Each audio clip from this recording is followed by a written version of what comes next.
Jackson! What? Get off your social media. Okay, hold on. Let me just send this one last email.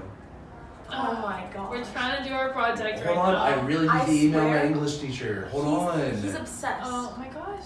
He's gotta get off. Okay, I'm done. Schoolwork? I'm Social done. media. Okay. So, question number 1. Before you began your research, what was your attitude towards the subject? Explain how it changed and how your thesis statement evolved. So before I began my research, I knew that social media had a significant impact on society, but I was unaware just how detrimental it could be. After spending time researching the subject, I've learned about the way it impacts the function of the brain and the way it shapes as teens grow and develop. Once I was more informed, I structured my thesis to emphasize the dangers of social media, but stay true to how prevalent it is in our society. Going into this project, I knew that social media had positive and negative aspects to it. I was unaware to what extent that social media was affected by these influencing factors. So I had to do some research to further develop my thesis, and there are numerous benefits towards social media, such as staying in contact over long distances and being updated on your friends' lives real time. And it really helped change my thesis to regulate technology, because I believe that there needs to be regulation to get all of the positive effects out of social media. Before I researched this topic, I didn't realize the negative effects social media had on society and on our brains. I was constantly on social media and didn't realize the negative effects that it was having on me. And I personally thought that social media consisted of mainly positives, and I really wasn't aware of the negative effects that it had. And while researching my topic, I concluded that the negative effects of social media greatly outweighed the positive effects. And that's how I came to my thesis statement. And then in my thesis, my call to action is limiting social media time to not let the negative effects really affect our society. So which of the sources that you used was most helpful, and where did you find them? So there were 2 sources that I used in my in my essay that I found were very helpful. The first was a source by Drew Hendricks, and it completely outlined the history of social media. It dated back to 550 BC, when the first postal records were sent out via horse, and it mentioned social media up until present day with Instagram and Snapchat. It was very important in generating a comparison between past and present to fully understand where social media began, so we can understand how to regulate it and move forward in the future.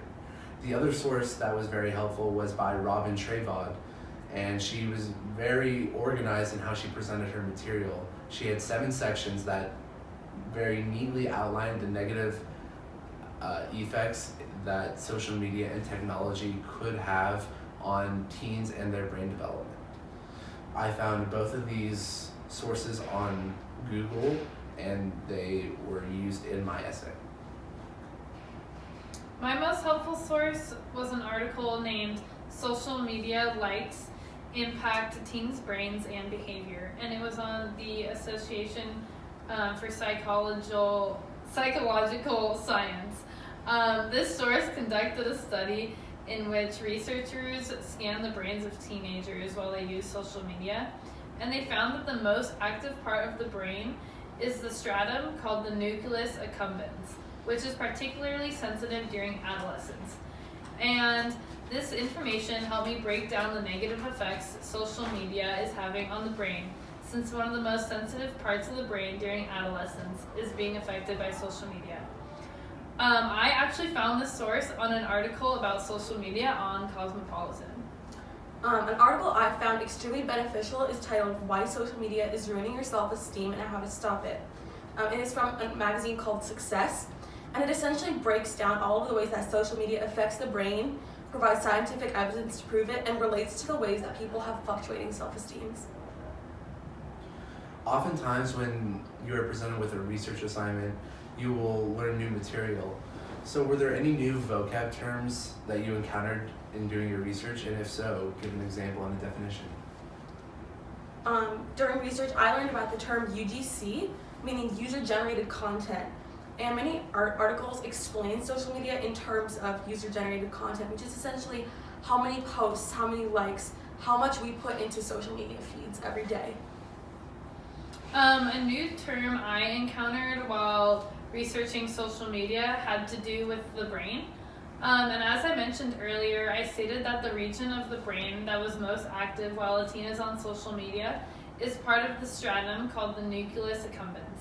I was not aware of this term, and I think it's really interesting how one part of the brain can be a lot more affected than other parts when it comes to your social media use. One of the new terms that I learned was instant gratification.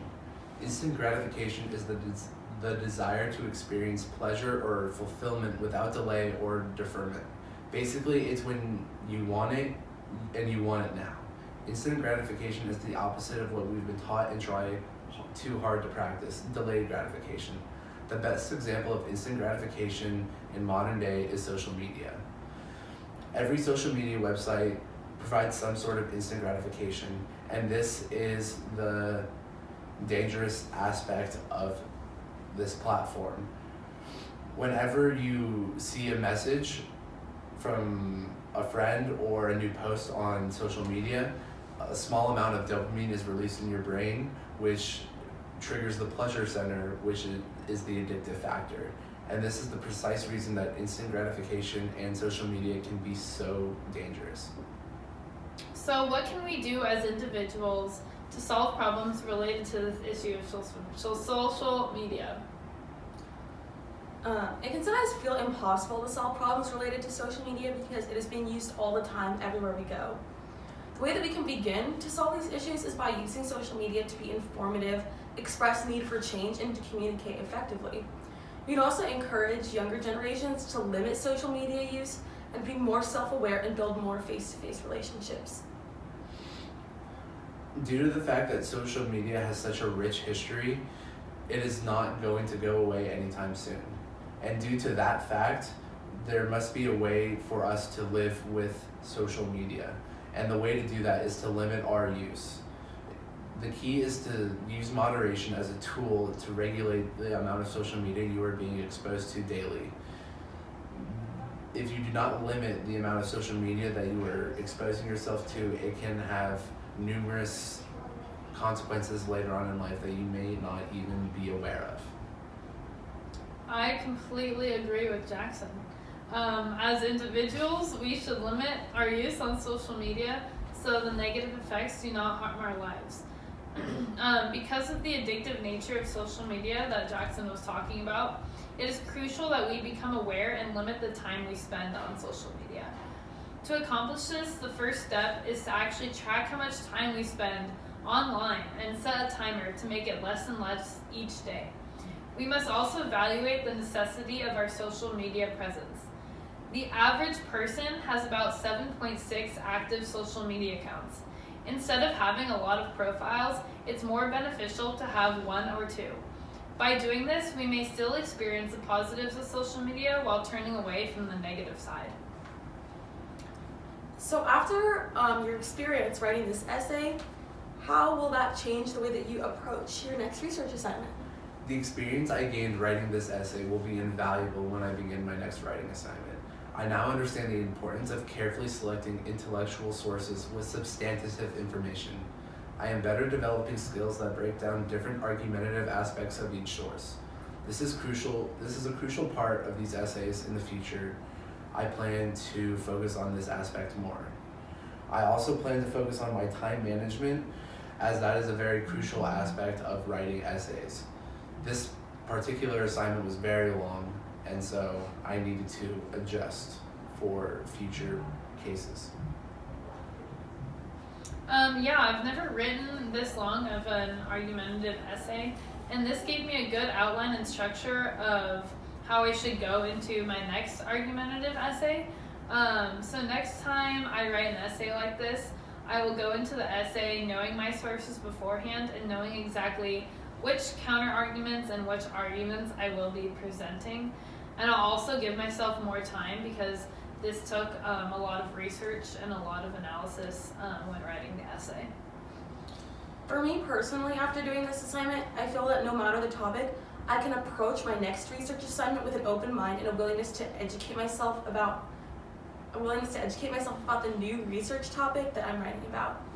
I also think that learning about social media is extremely valuable because it educates us not just about a specific topic, but it changes the way that we approach the way that we use social media in our everyday lives. Thank you guys for watching. This concludes our presentation, and we hope that the next time you are faced with all of your social media accounts, you might put it down. Thank you. Bye.